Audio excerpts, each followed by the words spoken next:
Welcome to Dream It, Dare It, Do It. Live the life you want. I'm Jasmyne. I'm your host for this beautiful podcast with inspiring conversations. And today I have my friend Cathy with me. Hi, Cathy. Hey, good morning. Good morning, Jasmyne. Thank you. Good morning from California. I know that. Yeah, good afternoon from Quebec. Or wherever you are. We could say even good evening if you're listening on replay, which is probably what they're doing. Cathy, for the people who are listening, let's start the conversation like this. For the people who are listening, let them know what you're doing in California right now. Well, first of all, it's the day after Thanksgiving. So for those of us in the lower 48, to you Canadians, we're enjoying the day after Thanksgiving, which is just as much of a national holiday, where some people would look at it as a shopping extravaganza. I guess that's been marketed. It's also just a good time to relax after all of the gatherings of yesterday. So I was tickled pink when you asked me to share. And the idea for the day after Thanksgiving, I knew that it would be a beautiful day for me. Just a beautiful day for me. So what I do in California is I kind of want to start in the whole family thing. I'm a daughter. I'm a mother. I'm a soon to be grandmother. Mm-hmm. I'm a real estate agent. I'm a coach. I'm an entrepreneur. My passion, my love language is the hospitality industry. And that I love that. And not because I'm a really nice person with a charitable heart, but I love the activity schedule of it. You know, I like being charitable and nice, but there's moments where I'm not exactly what you would consider front of the house material when I'm working in my restaurants, but I had a couple of restaurants in my lifetime too. And I always get such great, energy exchange from that. Yeah. So that's me. I'm a vice president of operations for a real estate company, and I run 2 offices. That's my day job. That's when I look like a mature adult. And I also am a coach with women and a mother, grandmother, and a daughter. So very cool. So basically you're not busy at all. You just do absolutely nothing. Just saying. So we were talking off camera and we were having a conversation about how we were looking at how things happen in the world. Mm-hmm. And you were letting me know that you were looking at this network, like you were looking at the network of thinking. Can you tell me a little bit more about that so that people understand what you were talking about? Well, you know, it's interesting. I had come across you in different classes and webinars. And I don't know about you, Jasmyne, but when COVID hit, I was livid because I thought that my access to the world was going to be so limited. Mm-hmm. I thought that how can you tie me up, you know, and put me in these cages of my own home? I mean, I was upset, but what I opened up to was a world within Zoom that started shifting things from the inside out, and not the least of which, seeing people from all over the world with the same level of interest as I had. And for some reason, I felt more connected than isolated through that. Mm. And the network that I started seeing was, I read a book that pointed me in the direction of a man named Michael Neill. And the book I was reading was a 3-step process on a 12-step program with 15 ingredients that needed to be done in order to get happy, right? So my quest was always like, how do I become better? And then fill in the blanks, better at working, better mother, better everything. How do I come better? And I always found an industry that would tell me how I could get better, you know, by following simple rules. But this one woman said, you know, I came across this man named Michael Neill, and it kind of shifted the way I started looking at everything. I thought, man, I want to shift because I was exhausting myself and pissing everybody else off. I was trying so hard to make myself better. And so I came into the side door of the 3P understanding, by way of Michael Neal, who, if anybody's ever had not heard about him, he makes complicated things simple, and he makes simple things beautiful. Everybody that has listened to me know what 3P is and knows who Michael Neal is because we talk about him quite a bit. Well, I met you through him, and then Rob Cook, and then going through and then I just started Googling more of it, and I started seeing all these other people and women. But what was starting to happen was what was going on inside of me started shifting. All of a sudden, life wasn't so much about the outside quest of what I needed to do to get better, but kind of like the inside realization of what already came as part of the original factory packaging. You know, what was inside of me that was waiting to get out, not so much what did I need to do outside of me in order to be better. Yeah, I imagine what I'm hearing, what you're saying is that you started to see the things that you were hiding that were there. You know, like we have these things that are innate that for some reason we say, okay, can't show that part. Mm-hmm. You know, so it's like, okay, the appropriate thing to do is this. Let me do this, but let's not show this. And it's so funny as I'm getting older, the more I'm like, okay, I don't want to do that. I want to show this. You know, the more it goes, the more I flow with that. And it's like, there's an adaptation. I've got this adaptation period that's going on where my automatic way of being is going to what's appropriate, what my head says should be. And then I kind of go, wait, what did I just do? Why does that feel yucky? You know? And then I kind of go, oh no, actually, that's not what I want to do. I want to do something else. I'm going to explain to you, there's one thing that I've started doing in my business. I've got contractors, like, right? So like in my work, I can't do everything alone. I could, but you know, I've done it before. I could, but then I wouldn't be living my life. I'd be constantly working, right? Mm-hmm. So I've started to get contractors. I want to get people that know what they're doing, that give a good service, that need work, and that could help me out with my clients, right? And you know, like the entrepreneur mentality is, okay, well, if you're going to hire somebody, they're going to give you this, you're going to tap an amount on that, and then you're going to charge that to the client, and you're going to make money, right, on top of. And when I originally started working, you know, thinking about this, it was like so difficult for me to go, okay, well, how much am I going to charge? Should I charge 20% on top? Should it be 15? No, just 10, 5. I'll put 15, no, 25. I should do 30, you know, and it was just so heady for me. It was just like, okay. And then I was like, okay, now I'm going to ask them to give me a better rate because I'm finding them the job. And like, it was just so heady. You know what I mean? Yes. And it was like, what I really want, I want transparency. I want you to charge me your rate. What do you want to be paid?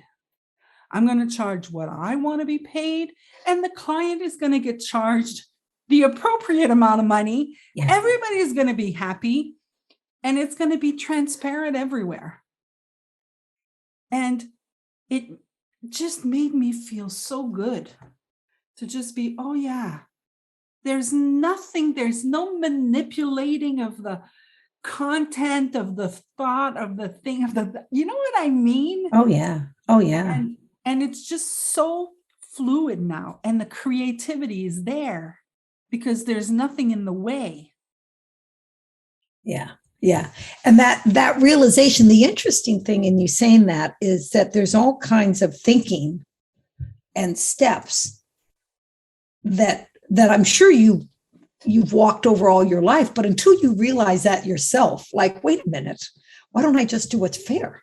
Why don't I just, I mean, there's all kinds of teaching that bring us into this realization. But until we wake up on the inside and say, wait a minute, this is exhausting. Like I said, it starts exhausting me and pissing everybody else off. Yeah. Because what it really comes down to is you ask yourself the impossible questions. How can I keep everybody happy with what I'm doing? How can what I'm doing please everybody who this touches? And that is just such a paralyzing question. Yeah. Because the thing that I love most about Sid Banks, and he's so uncomplicated that it took me about a year to where I would embrace him and consider him to be worth following, was you're not insecure, you only think you are. And I think that particular mantra is where I can start realizing that I'm just getting all worked up. You know, like your whole scenario with the contractor. Yeah. And the idea of that somehow, somewhere along the way, we were led to believe that was wisdom, that our fear was wisdom, that our fear that could initiate the intellect to go into overdrive, that's worth holding on to, and everything else is denial. Right? I've been sober since 1981. And so there was this huge fear of not being fearful enough. It was just a huge fear of like not being vigilant enough for my quality of life, that whenever something crops up, I'd need to take better care of myself, right? So there's this sober, definite objectivity of constantly being on vigilance for myself. And it took me a while to trust that the parachute was going to open on its own. That I like the steps. Anybody who's been in any 12-step program, I like the steps. They're kind of, but I like them as, for me, they're markers on the road. Like, hey, you might want to look on your side of the street. Is it really his fault he's driving 35 miles an hour in a 35 mile an hour zone, or is there something here going on with you, right? there's like, you might want to look on your side of the street, and you might want to notice that this is coming up all the time. So you may want to sit with it a little bit and ask yourself if this is something you want to continue or maybe let go of. And so there are things in that, but it's not a hypervigilance that I had before I came into the three principles. Prior to that, it was like I had to watch everything for fear of, and then fill in the blanks. Yeah. You know, and that's a lot of fear to be motivating myself with. What starts to happen when you start to honestly believe in a power greater than yourself? You know, in the three principles, it's the thought of mind, the always open, never, very universal, non-judgmental mind. And then that makes perfect sense. And then there's consciousness, not fearfulness, consciousness that comes into play. And you become consciously aware. Anthony DeMello, I think, was he's a Jesuit who I think he died too young, but I think he was defrocked. I think the Catholic Church may have kicked him out before he died. But what he said, the highest level of consciousness is peace. And when you can get to a point where you can see yourself in yourself, where you become the observer of yourself, it's one of the highest levels of consciousness that an individual can achieve. And this high level, this hierarchy within this spiritual modality is the basic premise of consciousness. Like, you're not insecure. You only think you are. You're only thinking yourself into this craziness. It doesn't exist outside of your thinking.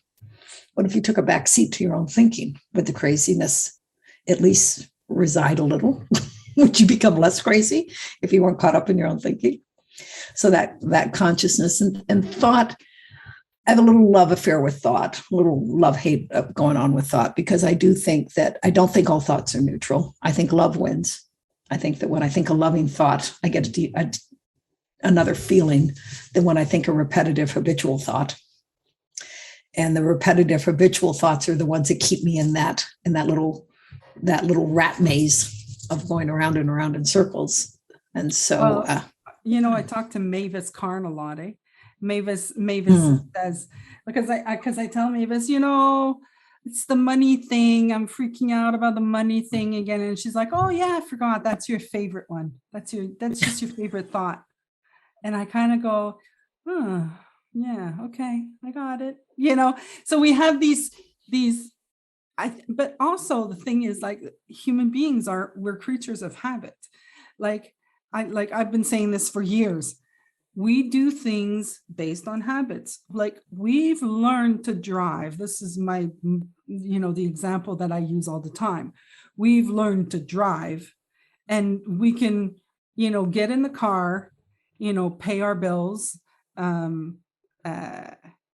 fight with your father, listen to music, sing a song by heart.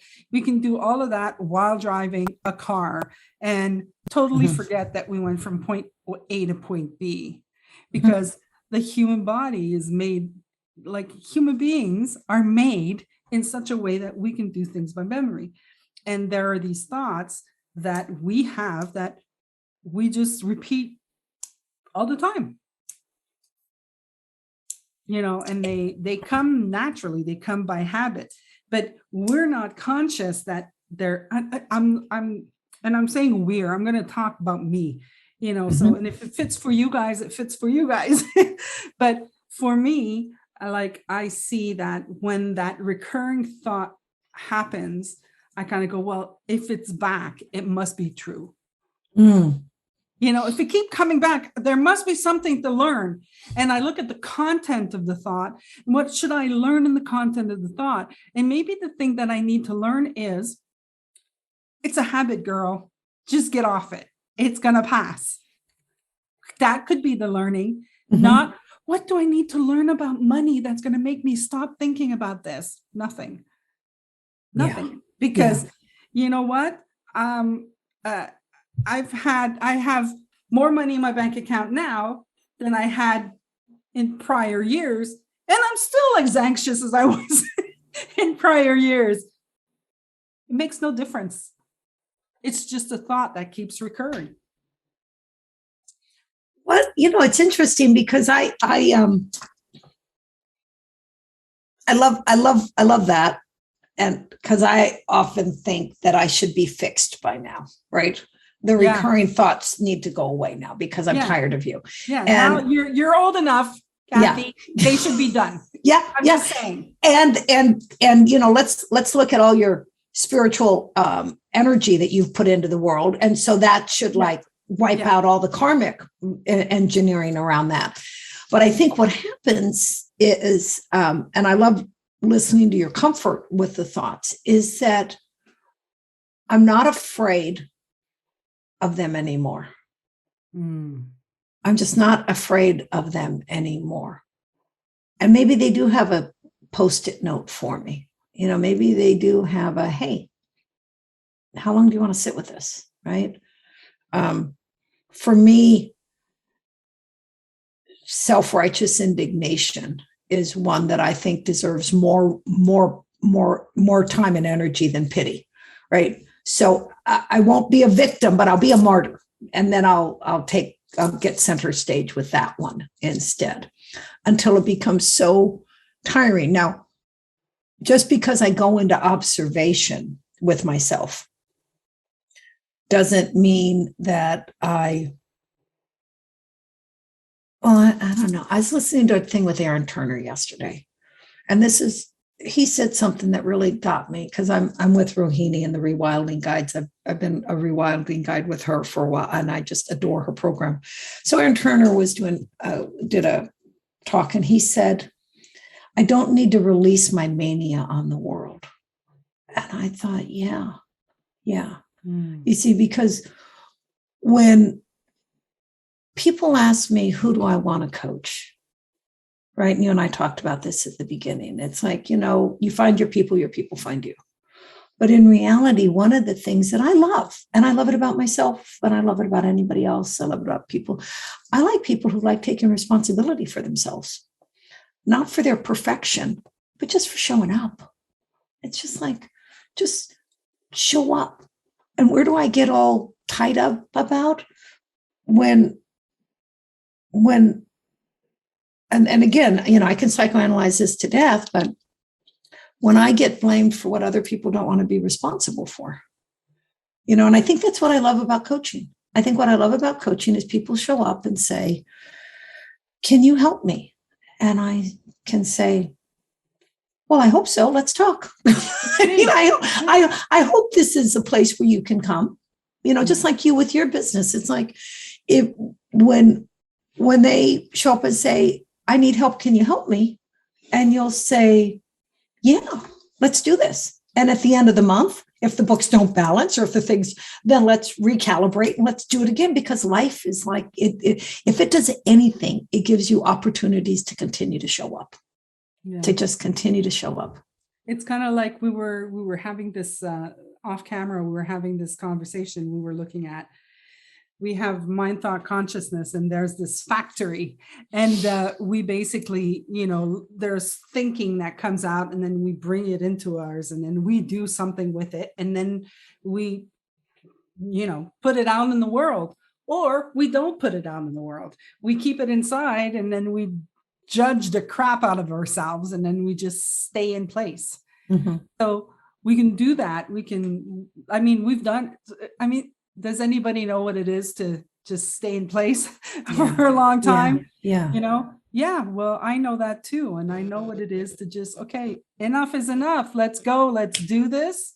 Let's just hit the pavement, as they say, and let's get moving, and then we'll see where we're going. But at least we're doing something. We're having fun. And back in the day when I was following, and I still find them highly entertaining, all that, because I've been a sales manager for decades. And so it's always about motivating people into action. Like, how do I get people, how do I go from point A to point B? How do I get my agenda met? How do I get my budgets met? How do I get my goals? So this isn't, I don't come into this thinking without my baggage. I've got, and some of it is Louis Vuitton, and I'm not ready to give it away yet because it's worked for a long time. Not that I have any Louis Vuitton, but to me, it's like classic learning, right? Yeah.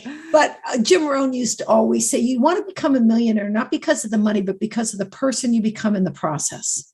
So I want to do the podcast, not because of the desire of what I can get in return, but because of the person that's going to be revealed to me in the process, because of being in relationship with people who are daring to step out of their comfort zone and still take that good feeling with them, to really take that good feeling with them. I was so addicted to being a survivor that even when I was in a really good shape, I would sabotage myself so I could go back to that martyr victim role of being a survivor. Right? Like the Marlboro man riding over the hill, with a cigarette hanging out of my mouth, ready to do what I needed to do. And life wasn't as tough as I was making it out to be.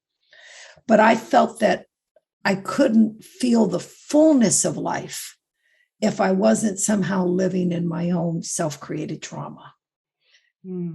And to feel the fullness of life in a breathtaking walk and in a conversation that isn't going my way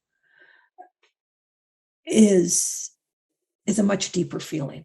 I think it's what Sid and Mark Howard and all of, look for that feeling, feeling.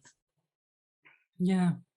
And that factory, it's like when I was saying, when I would see you on these Zoom calls, and I would see, just like all of us, I would look at the gallery and I'd see us all drinking it in. And what I knew is that each one of us came with our own processing chip. So we take this good stuff, these universal principles, we take it in, we bring it into our factory, into our inside thinking. And then what's the product? And I was once in a small breakout room with this woman who was unbelievable. and she was talking about all the different mentors that she had and all the different places that she went, and all the different things, and how long she's been in the 3P. And I thought, why aren't you? And I said, why aren't you teaching this? She goes, well, I'm not ready. And I realized that, oh, that's an option too, to take it all in and just hold on to it. Yeah. And I thought, I'm too old for that. I can't. And so if I can't take it in and hold on to it, and I know the world might be looking for something else, then I tried doing a Trojan horse, like you'll invite me in thinking I'm going to give you the 7 steps to wealth building. Okay, so I'm going to tell you, I'm going to sell you the 7 steps to wealth building. What I'm really going to do is come in and listen to where you are and what are your questions, and find out if there's any way I can serve you. Yeah. And then I thought, well, that didn't work, because duplicity duplicity takes a lot of energy out of you. Saying one thing, acting another, and promoting another. That's, I guess, triplicity. But so then there was like this, okay, so just show up like you, show up to the podcast, show up, write the book, show up, take the class. And,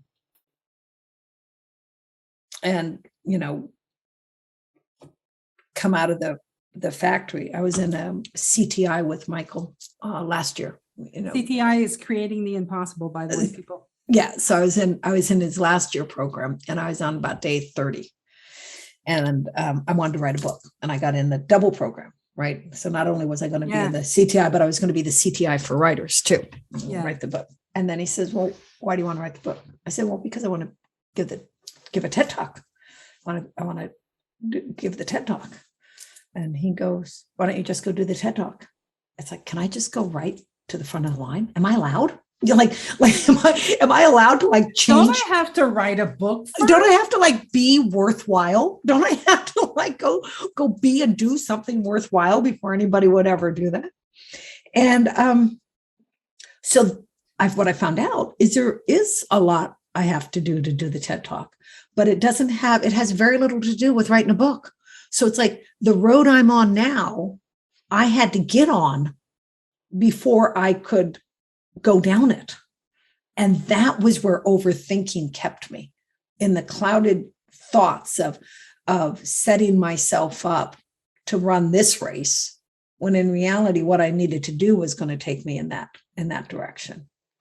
Yeah. So I think that the understanding of once you start getting the understanding, the three principles, I think all it really does is you start seeing that, okay, this is getting me nowhere. I'm caught in this rabbit hole of I'm going this way, I'm going this way, I'm going this way, and really I'm going nowhere. I'm just staying in the same place. Mm-hmm. Right. And the more that we understand, the more that we start seeing, when I'm working with clients, I can literally see, okay, can we take that part and just take this part of the thinking and put it there and forget about it for a second? Can you see we can move on now? The only thing that's really stopping anybody is this solid ball of thinking that's stuck. It's like a boulder in the way of your motion. You want to go that way, but you've got this boulder. That's what I see in what you said. You wanted to go do a TED talk, and the boulder was, I need to write a book. And Michael said, wait, that boulder is not true. And then it disappeared, and you went, wait, holy shit, I can actually go that way. Yeah. Yeah. Yeah. And it's funny because that whole thing of a journey of 1,000 miles begins with the first step. And that's true. And I had such a heavy understanding in myself that I can soldier on in spite of everything, that I don't always ask for directions. Right? So I would take 1,000-mile trip and make it a 500,000-mile trip, because I would show the world that I could do this without asking for help, which brings me into the sense of community and coaching. It's like, what would we do if we stopped along the way and said, hey, tell me a little bit about how you do what you do. Tell me about the 5 easy steps to podcast. Would you mind, Jasmine? That's amazing. What do you mean? Tell me about all these things that I think I have to do by myself, because one of the pieces of luggage that still comes up for me is that You're to be seen and not heard. And don't ask questions because people will think you're not good enough if you do. And so my efforting was to be highly rewarded. Like I'll work 5 times as much without asking a question instead of asking for help, because I think there's something noble about that. Yeah. And now I realize, oh, wait a minute. There's people, like you said, the contractors. There's people that I know who have services that I trust, that I can go into relationship with, that'll impact the people's lives that I serve. Oh, let's put this party together. Let's be that connector, and so that's the part of it that stopping and becoming in alignment with other people that break those old habits. We were talking about habits. Like, there is habitual thinking, but when that habitual thinking sees the light of day, it acts differently. Like, oh, that's just you. That's just you not believing in yourself. Oh, that's just you talking yourself down. Yeah. And that's the part. There's a part though that takes a little while, right? Before you go, no, I'm gonna take myself down now. Hold on. Give me a few months. I got this period of taking myself down, and it's the truth. And then you just do it. But for a fact that after a few months, you'll come back, right? As you learn the 3 principles, you start seeing, wait, I don't have to do 2 months. I can just drop it now. Yeah. Early on in the 3 principles, I didn't think that there was, you're going to laugh. I didn't think that there were enough penalties involved for people. It's like, wait a minute, we have to hold these people accountable. Didn't they say they were going to do it? Why aren't they doing it? Because the metric system in the real world is to get the job done. Now, one of the things that I've been reintroduced to lately, especially because this TED Talk is real and it requires practice and it requires diligence and it requires me developing new skill sets. It's work. Yeah, it's work. And in that work, I realized that the 3 principles also aren't clicking your heels and wishing you were in Kansas. Yeah. That there's the stepping out of your head. Yes, that's 0.5. It's like, what if I can quit wrestling with myself about what do I really mean about this and get out of my head for just a second? What's the next step I'm going to take then? Well, I'm going to get a coach. Okay. What are you going to do when you get a coach? Well, when I pay her and what I'm paying her, I'm going to do what it is she suggests, because this will be something that, I've initiated this relationship. So let's see where it's going to go. So what I've learned that the 3 Ps aren't is it's not a total taking on a good feeling alone. I don't effort to attain the good feeling. I get the good feeling. And then as a result of that, how do I want to share this? How do I want to bring it into the world? How do I, knowing that we're made for each other, the world, all of us, we're all connected, we're all made for each other. How can I bring my life force into play? Eckhart Tolle says a lot about how can I have life move through me? And that old George Bernard Shaw, where a selfish Claude yelling up to the sun, why can't like, it's not all about me. It really is about having a sense of a fullness of life to where it overflows into the rest of my life. How one of the first authors I read was Mara Gleason, and I love her book. I loved her book. And I was lucky enough to hear her father on a podcast once with Barb Patterson. And she came into it because she saw the change in her father. And for me, that was validation enough that it could affect the way I show up with my loved ones. Oh, wow. It could create a loving feeling inside of me that I'm always not having to clean up from where I was a maniac in previous time. Oh, yeah, I think I want that. I don't want an intellectual understanding. I want a way of being that impacts the world I live in. I want to hold my tongue for just 2 seconds longer to see what happens when I don't play out habitually like I've always done. For me, it was, I just want peace. I just want harmony. I just want well-being. Mm-hmm. For me, I was in turmoil. I was in turmoil with myself. I mean, when I got introduced to the three principles, it was obviously with Michael Neal, and it was with his book, Living from the Inside Out. And,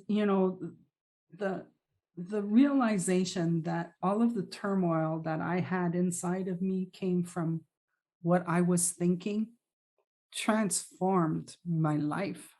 I mean, it's just like, okay, so if I want to be at peace, I just have to stop. I was talking with Dickin in the last episode, and Dickin was like, it's like we're funny, we have this hammer of thought, and then we bang ourselves on the head with the hammer, and then we say it's all your fault, And I really quit hurting yourself. Yeah, exactly.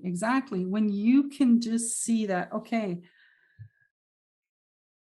it's all within, it's all what you think, it's all there's the psychological innocence that Sid talks about. It's like, really, we innocently think, oh, I should do this, and this should happen, and this should happen, and that's how we suffer, and that's how we disconnect from that inner peace, because we always have inner peace. If you're not having inner peace right now, just look at what you're thinking. Just look at what you're thinking. Are you thinking I shouldn't be saying this? That's the problem. It's not that I shouldn't be saying this. It's that you're thinking I shouldn't be saying this. Are you thinking, well, she's annoying, can she shut up? Well, that's, that's what's giving you that's disconnecting you from inner peace. There's like, for me, I also like that the next step was like the judgment. I kind of really saw how there was a lot of judgment within me. I think that was also habitual. And I saw that I was not only judging others, but I was judging myself quite a bit. So once I was able to let that go, peace. Oh, look at that. I'm peaceful now. It was just like, I mean, I look at these, like I do these podcasts, and people tell me, so Jasmine, how much money are you making with this? I'm not making any money with podcasts. So people, I'm not making any money with podcasts. I'm having these cool conversations with people. That's all I'm doing. And in this moment, I'm totally at peace and I'm enjoying it fully. Yeah. And if it could bring this to you, the listener, I'm so happy. Yeah. Yeah. And you know what? I think the thing that's interesting is there's not an if in that, Jasmine. I think it's a when it brings to you, because peace doesn't need to be sold. And I'm not saying don't, Yeah. One of the things about coaching and sales and all of that is I don't mind monetizing my goods. I mean, I don't, because, PG&E, is our electricity company, doesn't mind sending me bills on a regular basis. Yeah. So I have no problem with that. So there's a whole chain of people that don't have any problem charging me money to live here. So I have no problem with doing it in return. But sorry about this glare on my back there. But what I've learned is it's not if. There's an inevitable, unconditional presence that peace and love bring in that doesn't require negotiating. So if you're really at that space, or when we're really at, not if, like I say, when I challenge myself to take the if out and put when, and it becomes more of a game for me. So when peace resides within me.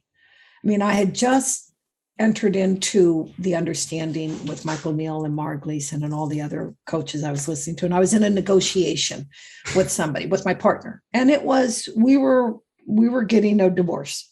This was not a, if you look at divorce as a financial disillusionment, it was a business deal. So it was a business deal. And I thought, okay, I don't want this to be fisticuffs up, and I don't want to be justifiably angry about this.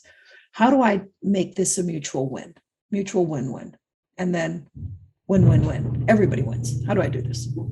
So I just thought, okay, I wanted a mutual win. I don't want to sacrifice. I don't want to. And they came up with a price to buy me out, and I thought, that doesn't take care of me. I said, no, that's not going to work. So I guess I just won't sell it to you. I'll just find another way. I won't sell it to you, but I want this number and not that number. And I said, but we'll work something else out. So it's like my whole premise was I wasn't going to get thrown under the bus, and I wasn't going to throw anybody else under the bus. It was really about a mutual win. And a day and a half later, we came up, the number was met. Now, 2 years later, we're the best of friends. Yeah. And it was really about in that moment. So peace isn't neutral. It's not like I was so afraid I'd live in the hole of the donut if I really did this right. If I was really in the three principles, I would just always just arrive at peace and say, oh, isn't that sweet? But I didn't realize that there's a knock-on effect to love and peace, that it creates the next step and the next step, and that there's life moves through you on that. So there is work that needs to be done, but it comes from such a different place when it's based on love and peace. And so literally, I look back now and think, thank God I found that moment within myself to look for that feeling of a mutual win-win, rather than, okay, I'll do it if I have to, or make you wrong for not doing what I want you to do. It's like, no, that's not going to work for me. And it took me years to be able to speak up for myself without making the rest of the world wrong. That I can speak up for myself and I can say, that's not going to work for me. I don't see it the way you see it. I can see why you see it the way you see it, but I just don't have that same perspective you do. Yeah. And that has a sense of power that's different than what I've experienced in all my other self-help genres that I've gone through in life. Yeah. It's the come from, right? If you're coming from, a space of love, a space of understanding, a space of, fairness, a space of it'll all work out. That's what you're going to create. If you're coming from a space of, you motherfucker, I'm going to get ya. That's what's going to come back to you. Yeah. I mean, it's just, like there's this law, the law of action reaction. Reciprocity. The law of reciprocity. Yeah. So it's like, if you give out anger, you're going to get anger back. You give out love, you're going to get love back. And the thing I love about being human is I'm so flawed, because I don't always act that way. I can tell you, there are times where I just put my dukes up and I'll say, you're going to have to go through me if you're going to expect that. I mean, and it's like, and I feel like the tail is wagging the dog, but I can't stop the tail. And I just realized, okay, you'll come out of this nosedive sooner or later. The secret is do as little harm as you can right now, and don't make any broad sweeping decisions for the rest of your life. Right? Yeah. It's like you feel that, I call it the ism, kind of like running through without having to take it too seriously. Yeah. Michael says it. It's like, okay, just don't, you're going to feel like crap. Just don't do anything. Just no. Don't do anything. Just step away. And it's so funny because I've been doing this for a long time, where when I'm angry, I step away, and that would get other people angry when I'd step away. And I'd be like, trust me, it's just better this way. I will move away. It's going to fall down. The dust will settle. And when I come back, it's going to be better. We're going to be able to have a clearer conversation. Yeah. And I'm sorry for interrupting. That's okay. I find that when it settles, Jasmine, and this goes back to something we talked about initially too, when it settles, sometimes it settles and there's just this little hurt girl who doesn't know what to do next. And when it settles, because I just had an event like that at work, and when it settles, I see that part inside of me that still has that pain of feeling like I'm irrelevant and unimportant. And so what I've found is when I find that inside of me, I can sit there and say, oh, no, that's not true. That's not true. That's just what you used to think. That's just what you used to think. And I think that that's the part of me that starts shifting. That's the progressive growth of kind of waking up every day. And so it's not only do I not create damage in the world, but I get to see a part of me that I've forgotten still might need a little bit more sunlight. That just like bring her out in the play. I call them the little rascals. So yeah, we can have compassion for ourselves. Yes. You know, the part that we hid away, right? Because I don't know about you, but sometimes what comes up when something starts falling apart is the part I've hidden away. And that's the part. And that's why I think Sid says you don't have to dive into your past, because what I've learned is it comes up and meets you in your present day moment. You know, all of a sudden that habitual thinking wakes you up to a behavior that may not work anymore. It may have come from people who, like old stuff that we made up a long time ago. Okay, this used to happen and I didn't want it to happen. So I made this up and it was working fine. And 25 years later, I'm like, wait, am I still doing it? You know, it's like, that's past, what do you want to do today? Yeah. Well, the thing I love about your podcast and the title is, my TED talk that I'm looking to get out there is Dare to be a Better Asker. And I've learned that through the 3 principles and through because it's not just the courage it takes to ask the question, or even the way that the answer to the question may direct an outcome, but it's the courage that an individual takes to say, excuse me, I have a question, or excuse me, I have an idea, or excuse me, I have a new way of looking at things I want to talk to people about. And that the dare in your whole concept is the catalyst that changes things. It's the courage of an individual that says, I want to come out and play. I want to be heard. I love people. I mean, I've been producing podcasts and I just love the fact like these people are coming to me and they're saying, I want to talk about this. And I like, but how do we do it? Okay, well, I'll take care of the how. Let me take care of the house. You just take care of talking about it, because people then get bogged down on how. Don't get bogged down on the how. The how will take care of itself. Just dare to bring your voice out, dare to come and share your heart so that you can inspire other people. And then there's going to be a ripple effect. And then the more that we have this ripple effect, if you look at my logo is a circle and there's ripples inside my logo. And that's the whole idea, right? Let's just put a drop in there. Let's put a drop of love in the world. And then let's see what the ripples will do. Yeah. That's just for me. I love it. I love it. I love it. I love it. Well, I think that's a nice place to end. What do you think? Oh, I think it's amazing. What a gift. What a gift. And you know what? I would hope that we just keep these conversations up, whether we record them or not, it doesn't matter. Yeah. I just think that you're bringing so much energy into the world, so many, what did I read? I don't even know. It's just somebody was saying the energy we put into the world are the thoughts that we're choosing to animate. I know that thoughts, they're not just thoughts. They have the power of creation. And with a degree of awareness, if we can illuminate that with love, can you imagine all the love that we can pour into the world? And I'm just so grateful that you created this, that you invited me to be a part of it, and that I get to take this and kind of ripple this into my day.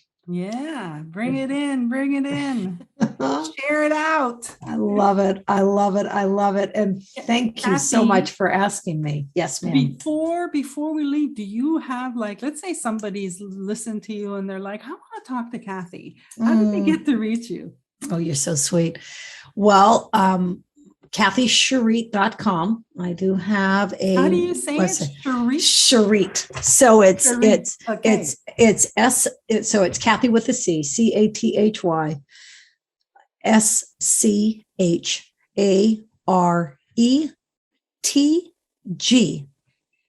at, Cathy Scharetg. And so it's CathyScharetg.com, or the easy one, email Cathy with a C at welcomesf.com. And that would be a great way to just call or text or email me and get in touch. But I'd love to watch my world get bigger with more love, right? I mean, it's so funny. I was talking to a friend the other day at work, and I manage an office and other people and activities and all this. And I just looked at her and tears formed in my eyes. And I just said, I just want people to know I love them, and that they matter, and that we're all unique, but we're all connected. And isn't that weird? Isn't that weird that we're all one? And if there was anything that we learned in COVID, is that we may have been sheltered in place, but we didn't have to be isolated. There were ways that we could reach one another. I would have never met you had it not been for Zoom. Yeah, it's true. So I'm just grateful beyond words. So thank you. Well, thank you very much. Thank you to everyone who's been listening. Please follow, subscribe, share, tell the world about this. I would surely appreciate it. And in the meantime, I'm just going to say, dream it, dare it, do it, and live the life you want. Have a good day. Bye-bye. Bye-bye now.